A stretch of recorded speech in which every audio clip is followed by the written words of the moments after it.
you ever walked into a room and suddenly forgotten why you went there? You stop, look around, and think, why am I here? Then you walk back to the previous room, and somehow the memory returns. This strange experience is known as the doorway effect, and it happens to almost everyone.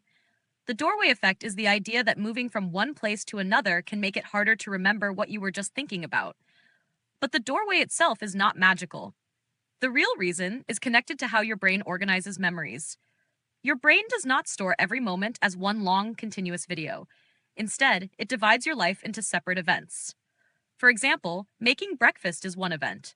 Sitting at your desk is another event. Going outside is another. Each event has its own place, actions, people, and goals.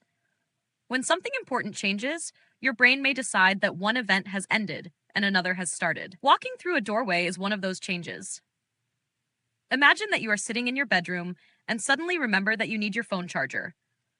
Your brain is focused on one goal: get the charger. You stand up, walk toward the door, and enter another room. But when you enter that new room, your brain starts processing new information. The lighting is different. The objects are different. The sounds may be different. Your brain may treat this new environment as the beginning of a new event. And the thought about the charger can become less accessible. The memory is not necessarily gone. It has simply moved into the background. This is why you may stand there for a few seconds, completely confused. Your brain is trying to connect the new environment with the goal you created in the previous room. Sometimes, walking back helps. When you return to the original room, you see the same objects and surroundings that were present when you first had the thought.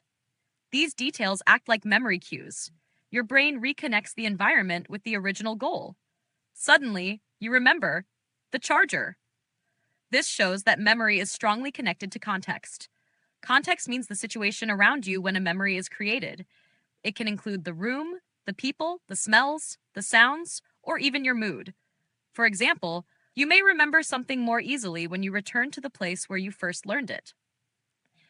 A song can remind you of a specific time in your life. A smell can bring back a childhood memory. And a room can help you remember what you wanted to do. Researchers have tested the doorway effect using both real rooms and virtual environments. In these experiments, people were asked to carry or remember objects while moving through different spaces. In some cases, people made more memory mistakes after passing through a doorway than when they stayed in the same room. The change of location appeared to make the previous information harder to access. However, the doorway effect does not happen every single time. It can become stronger when you are tired, distracted, stressed, or thinking about many things at once. Your working memory has limited space. Working memory is the system your brain uses to temporarily hold information. It helps you remember a phone number for a few seconds. It helps you follow instructions, and it helps you keep a goal in mind while walking to another room. But working memory can easily become overloaded. Imagine that you are walking to the kitchen to get water. At the same time, you are thinking about an email, a meeting, a message on your phone, and what you will eat later.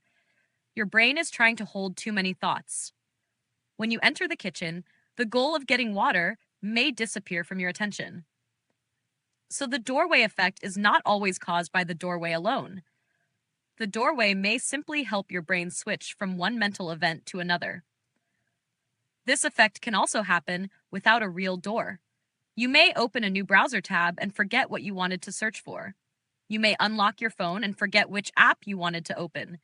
You may move from one task to another and forget what you were about to do. These are all similar examples of your brain changing context. So how can you avoid the doorway effect? One simple method is to say your goal out loud. For example, I am going to the kitchen to get water. Repeating the goal can keep it active in your working memory. You can also visualize the object before moving. Imagine the charger, the keys, or the glass of water. Another method is to carry a physical reminder. If you need to bring something from another room, hold an object connected to the task. You can also write a quick note on your phone.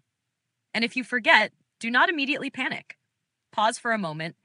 Try to remember what you were doing just before you entered the room. Think about the previous location, or simply walk back. The original environment may bring the memory back. The doorway effect does not mean that your memory is failing. It does not mean that something is wrong with your brain. It is usually a normal result of how the brain organizes information. Your brain constantly separates life into meaningful events. This helps you understand what is happening around you. But sometimes, when one mental scene ends and another begins, a small thought gets left behind. So the next time you walk into a room and forget why you are there, remember this: you did not lose the memory completely. Your brain may have simply started a new scene.